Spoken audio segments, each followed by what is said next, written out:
Mr. N, only to learn of a further complication. After Prabhupada had signed the sales agreement, the Indian government had passed a law obliging Mr. N to pay a 5 lakh gains tax upon executing the conveyance. Mr. N didn't have 5 lakhs at present and told Giriraj that ISKCON should pay it and he would apply it toward the mortgage. But Bombay ISKCON didn't have 5 lakhs either. So Mr. N suggested Giriraj take a bank loan or secure funds from ISKCON temples in the US. He promised that in the meantime he would not sell the land to anyone else. Giriraj tried to get a loan from the bank, but he had no security or credit. He turned to some of the life members for help to see if they could act as guarantors for a loan. But although sympathetic, they could not help him raise the money. Giriraj also began to doubt Mr. N's word. Although naive about legal matters, Giriraj was becoming suspicious of Mr. N's character and of his dealings. Talking with life members, Giriraj learned that actually Mr. N was notorious for illegal business tactics. When previously Mr. N had signed an agreement with C Company for the very same land he was now selling to Prabhupada, the sales agreement had eventually been cancelled because C Company had not gotten permission from the municipality for subdividing plots of land. And one of the conditions of Mr. N's sale of the land had been that C Company get government permission to use the land. According to some of the businessmen with whom Giriraj spoke, Mr. N, through his political connections, had influenced the government against the C Company. Mr. N had seemed very helpful, giving the devotees a good price for the land and even providing workers for clearing it. And Mrs. N had often attended Prabhupada's classes. But there also seemed to be many contradictions in Mr. N's behavior. Hearing of these problems by mail, Prabhupada considered them manageable. If a government tax had been imposed, then the devotees should deal with that and also continue trying for a loan. Certainly Mr. N was tricky, but Prabhupada felt ISKCON's position was strong. Giriraj should persist without becoming confused by Mr. N. You know this book by Giriraj Maharaj, I Will Build You a Temple, something like that. A lot of it's about the story with Mr. N in a lot of detail. What a story. Amazing, just amazing story. And in the end, Mr. N has a heart attack and dies. I mean, I shouldn't laugh, but yeah, Prabhupada really felt it was the right thing. Okay. Prabhupada advised Giriraj to approach Mrs. Sumati Muraji and other supporters for financial help. Prabhupada said, "It is a unique temple in the world, and if you show your wonderful abilities as American and European boys and girls to manage everything superbly, she will not hesitate to entrust you in every way.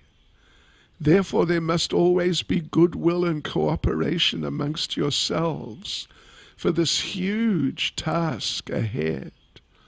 I always think of our Juhu place, and I want that it shall be the model for all the world to emulate and respect as the perfect example of a Krishna-conscious community." Portland, June the 8th, 1972. From Los Angeles, Prabhupada went briefly to Portland, where 50 of his disciples from San Francisco, Seattle, and Vancouver, as well as Portland, had congregated to meet him. From Portland, he rode by car to Eugene, where he lectured at a large hall before an audience of mostly hippies. Every temple in the U.S. wanted Srila Prabhupada. And although Prabhupada could not visit them all, he remained open to brief visits and public lectures in faraway places. He would sometimes confide to his traveling secretary that his disciples should do this preaching. But then another lecture opportunity would arise, promoted by an enthusiastic group of devotees, and Prabhupada would surprise everyone by agreeing to go. After returning to Los Angeles for 4 days, Prabhupada then flew to New York for a week, and then on to London for 2 weeks. In London, George Harrison and Ravi Shankar visited him several times at the Berry Place Temple, because we didn't have the manor yet. When George asked if he should shave his head and try to live like the other devotees, Prabhupada replied that he should continue to be a singer. If you tell people to chant Hare Krishna, Prabhupada reminded George, they will do it. July the 20th. From England, Prabhupada went to Paris, where he lectured and performed an outdoor initiation ceremony at the Luxembourg Gardens. Hundreds of people, most of them student radicals from the nearby university, gathered to watch. Srila Prabhupada began his talk saying, "You French people have a history of being revolutionary because you're looking for a better way of life." When the words were translated into French, the students cheered and applauded. Srila Prabhupada continued, "Therefore you should inquire into this Krishna consciousness. It is a revolutionary movement for reviving our original God consciousness."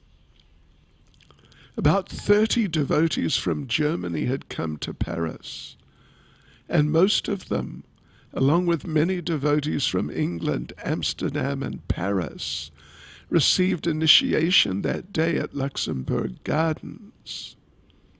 In Paris, Prabhupada also attended a successful 4-day indoor festival where he was pleased to lecture and lead kirtans every night.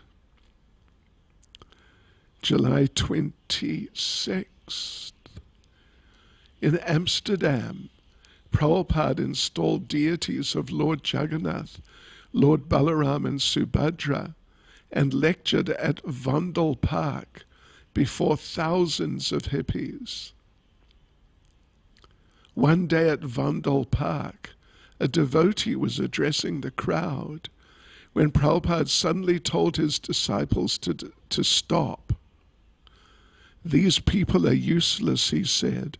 "Just hold kirtan." Because, when the people, I tell you what, when they get to a certain point with drugs, they just lose contact with reality too much. Later, he wrote to a disciple in the West as follows: "We're observing here in Europe, many hippies have become so disgusted with material life, but they're also now so much degraded that they will not hear our philosophy, simply mocking. So our devotees may become very much learned to remove their doubts and become very much fixed up in Krishna consciousness. But so far preaching to the general public, especially the hippie class, it is better not to preach very much philosophy. Just somehow or other get them to chant Hare Krishna mantra.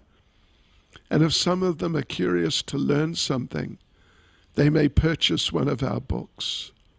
Only if they chant with us, that will help them." July 29th. At Edinburgh, this is quite an interesting one.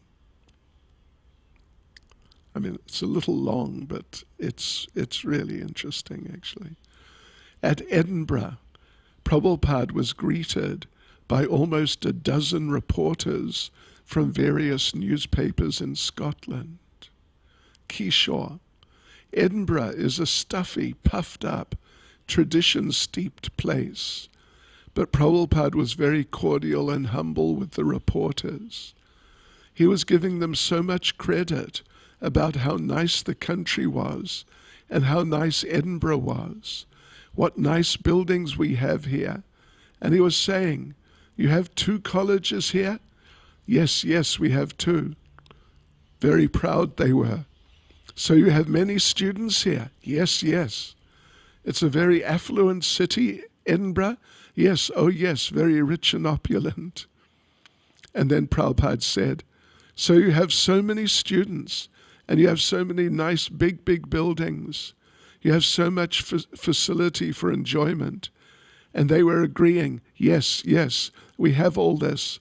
And Prabhupada just looked at them straight and said, "Then why are your universities producing hippies?" They looked at one another and no one could answer. And Prabhupada began to explain how society cannot bring happiness or contentment simply with buildings. Stones and windows, he said. Where is the happiness there? Actually, I don't think it's mentioned, and if it is, we'll see. But in Edinburgh, yeah. Kishore was there. I know Kishore quite well. And some other devotees at Tribhuvanath, and they were doing Harinam. But the city council would call the police and get the police to harass the devotees. So, and there was one particular city councillor, Councillor Kidd, Kidd, Councillor Kidd, and he was on a mission against the devotees. He was just really, he just wanted to shut down Krishna consciousness. And so he's in the middle of a campaign to do that in the city council and everything with the police. Suddenly, one day, he died. He just died in the middle of all this. Yeah. In Glasgow, Prabhupada lectured at Woodside Hall before an audience of almost 1,000. Kishore. Prabhupada was sitting on stage on his Vyasasan. The crowd was very large, and even the balcony was overflowing. When Prabhupada arrived, the students greeted him like a pop star. They were cheering and whistling. Prabhupada immediately began lecturing very heavily on the basic science of Bhagavad Gita, how Arjuna became a successful devotee by killing all his friends and relatives. At the end of the lecture, I was a little apprehensive as to whether the people would accept that heavy lecture or not, but they cheered and applauded. When it came, Scottish people are pretty heavy. They really are heavy people, really. Gosh. When it came to question and answer time, one man came all the way down the aisle from the back of the hall and stood at the foot of the stage and looked up at Prabhupada. For several moments, not several minutes, but several moments, he spoke on and on and on, talking very proudly, I am this, I am that, and then concluding, I am God. That was the conclusion of his little monologue. The whole crowd was hushed, and I thought, what's going to happen now? Prabhupada simply looked down and let the silence continue for a few moments more. Then Prabhupada spoke, so you are God. You have nothing more to say? You are not God. You are dog. And immediately the crowd stood up and applauded and cheered. The man just looked at Prabhupada and a smile came on his face. With just those few words, he had been defeated. He simply walked all the way back again to the back of the hall and was finished. It was ecstatic because the crowd was participating in the whole thing. They all realized that God is not cheap. Then we had kirtan and everyone in the audience was dancing. At that time, they'd gotten a bit lax at the door, and the local street urchins from this low-class area of Glasgow came into the hall, and they all began dancing and singing. Some of them tried to get up on the stage. Prabhupada was also chanting, and so these kids were all trying to get around him and get on the stage to chant. The devotees started to push these dirty little children off the stage. But Srila Prabhupada said, don't do that. These children are all devotees. Let them chant. When Prabhupada finally got up to leave again, he reminded me of some big celebrity. He was smiling and waving and walking off the stage. And the audience were all shouting, no, no, no. They began chanting, more, more, more, more.